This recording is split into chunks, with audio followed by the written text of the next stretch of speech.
Promise niya kasi sa akin to eh. Anyway, nag-crave ako ng pizza 2 days ago kasi may nakita ako sa online na isang slice ng pizza nilang pinag-aagawa. Nag-aantayan pa ako sinong kukuha ng isang slice.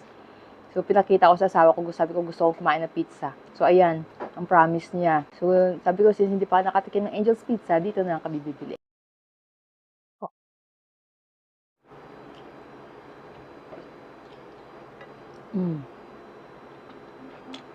Masarap yung pepperoni ng Angel's Pizza. Pagbukas mo, talagang amoy na amoy yung jalapeno.